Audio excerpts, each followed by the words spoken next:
berdiri. Lukas pasal 16 ayat 10 sampai dengan ayat yang ke-13. Seorang hamba tidak dapat mengabdi kepada dua tuan, karena jika demikian ia akan membenci yang seorang dan mengasihi yang lain, atau ia akan setia kepada yang seorang dan tidak mengindahkan yang lain. Kamu tidak dapat mengabdi kepada Allah dan kepada Mammon. Ya, puji Tuhan, silakan duduk. Puji Tuhan, tadi ini saya khotbahkan di KS saya, dan saat ini saudara saya ingin membagikan itu juga di tempat ini. Saudara, tahun 2018 adalah tahun perubahan buat kita. Amin. Saya akan memberikan tema khotbah kita pada sore hari ini tentang kejujuran. Haleluya. Saudara, jujur. Saudara, ya, mengenai kejujuran itu paling sulit dilakukan oleh manusia. Betul nggak? Ya. Ibu bapak pernah nggak berbohong? Satu kali, dua kali, atau banyak kali? Pasti banyak. Saudara, saya juga tidak mau menjadi hamba Tuhan munafik. Saya juga gitu, saudara. Tapi kita berjuang. Amin. Ya. Bukan berarti hamba Tuhan itu sudah suci dan benar-benar dia sudah hidup kudus. Tidak. Hamba Tuhan dimanapun dia tetap berjuang supaya dia bisa hidup di dalam kebenaran itu. Amin. Mengenai masalah kejujuran, saudara, ya, firman Tuhan berkata, kenapa saudara seringkali hidup kita jatuh bangun. Kenapa saudara? Karena apa? Di dalam diri kita itu ada satu roh, namanya roh daging. Ya. Dan roh daging ini berkuasa dalam hidup kita, saudara, dan dia bertentangan dengan roh Allah. Haleluya. Coba mungkin Serki bisa tampilkan.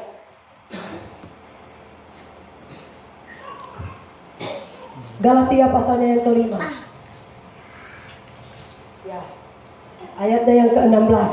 Coba. Ayat hidup menurut daging dan roh. Coba. Ya. Dia katakan begini, saudara, ya. Maksudku ialah hiduplah oleh roh. Maka kamu tidak akan menuruti keinginan daging terus.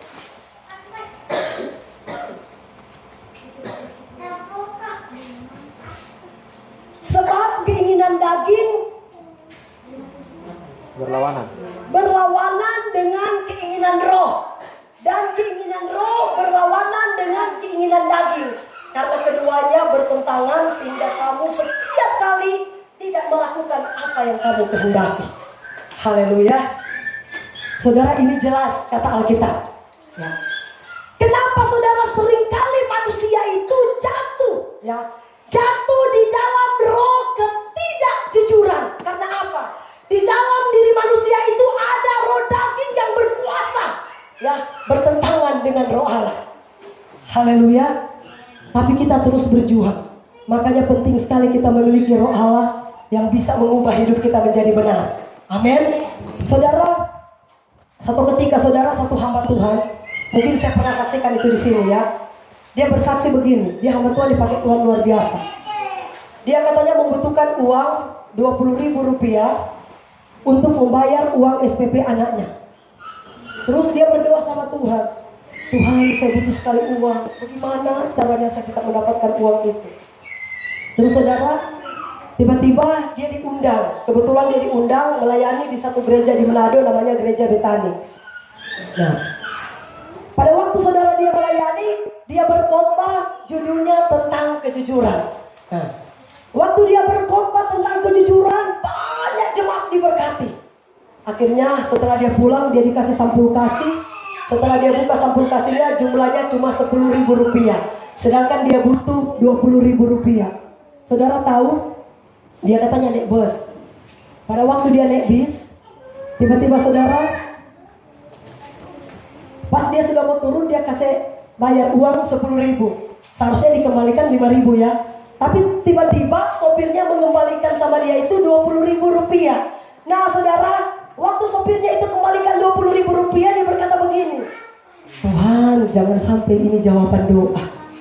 Saya kan butuh uang 20.000. Ini jawaban doa. Nah, di hati kecil juga ada lagi yang berjuang.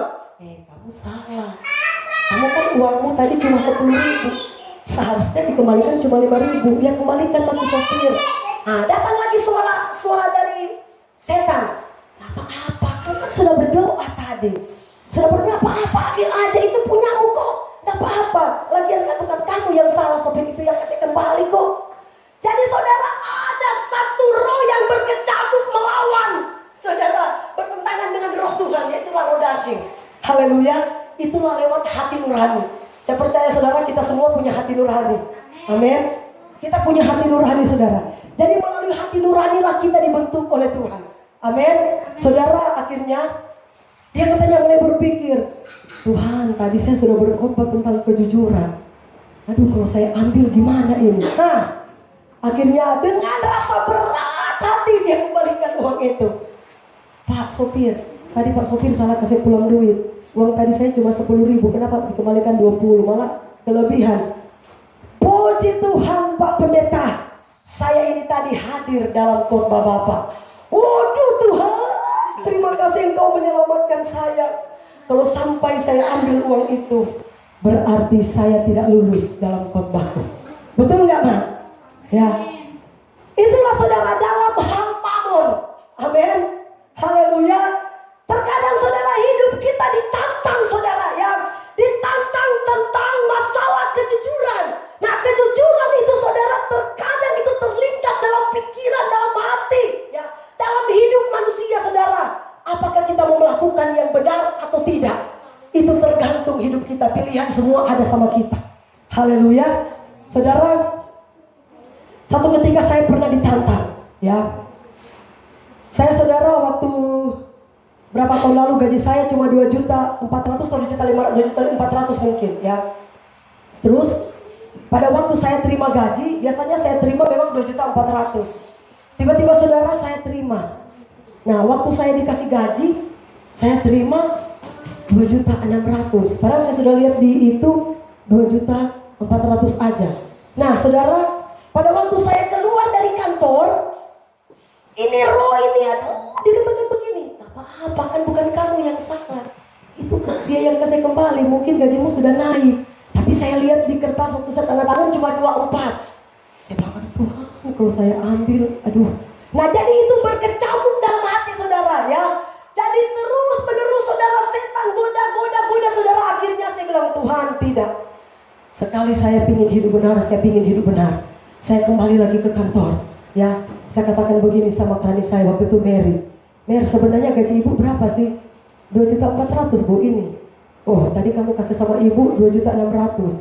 Oh iya Ibu Pendeta, pantas aja ini kurang 200.000 katanya. Waduh Tuhan, kalau saya ambil itu saya sudah mengambil hak orang. Haleluya, ya. Terkadang saudara kita seperti itu, ya. Milikilah kejujuran dalam segala hal, karena itu sangat penting dalam hidup kita. Saudara, Alkitab berfirman, coba ayat yang pertama. Nah ini, dia katakan begini. Barang siapa setia dalam perkara-perkara kecil, ia setia juga dalam perkara-perkara besar. Dan barang siapa tidak benar dalam perkara-perkara kecil, ia tidak benar juga dalam perkara-perkara yang besar. Amin. Ya. Kalau saudara dan saya belajar setia dari hal-hal kecil, kita mau belajar jujur di hadapan Tuhan, saudara, Tuhan katakan, aku akan percayakan engkau berkat yang besar. Amin. Karena dari hal kecil aja kita mau setia dan jujur di hadapan Tuhan. Haleluya. Itu penting sekali saudara. Coba ayat selanjutnya. Luar biasa ayat ini saudara. Dia katakan, jadi jikalau kamu tidak setia dalam hal mamon yang tidak jujur, apakah yang akan siapakah yang akan mempercayakan kepadamu harta yang sesungguhnya? Amin. Ya. Siapakah yang bisa mempercayai kita di dalam mengelola suatu pekerjaan, atau di dalam mengelola satu usaha, atau apapun juga itu saudara, kalau hal kecil aja kita tidak pernah jujur di hadapan Tuhan. Haleluya. Saya percaya kita semua punya hati nurani. Hati nurani kita ini berjuang saudara, ya. Berjuang terus. Tetapi saya percaya ketika kita banyak berdoa bersekutu dengan Tuhan, kita pasti lebih daripada orang-orang yang menang. Amin. Haleluya. Untuk itu saudara, setialah dalam hal-hal kecil. Saya percaya Tuhan akan percayakan kita hal-hal yang besar kalau kita mau belajar setia dalam hal-hal kecil. Amin. Tuhan Yesus memberkati firman-Nya.